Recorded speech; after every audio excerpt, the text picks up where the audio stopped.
پاکستان کی تاریخ بھی ہمیں بتاتی ہے کہ جو صحافی بہت زیادہ تنقید کرتا ہے وہ مشکل میں رہتا ہے. کبھی اس کو پھینٹی لگتی ہے، کسی پر قاتلانہ حملہ ہوتا ہے، کسی کو نوکری سے ہاتھ دھونا پڑتے ہیں.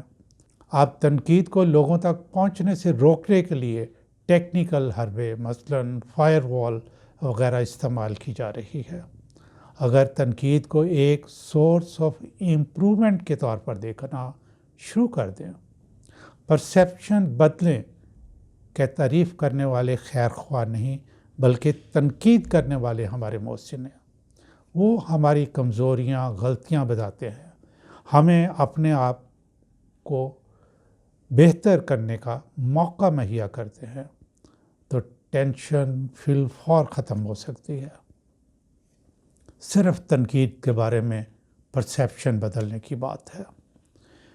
جو محض تعریفوں کے پل باندھتے ہیں وہ ہمارے راستے کی رکاوٹ ہیں. ہمیں آگے بڑھنے سے، اپنے آپ کو بہتر کرنے سے ایسے ہی لوگ روکتے ہیں.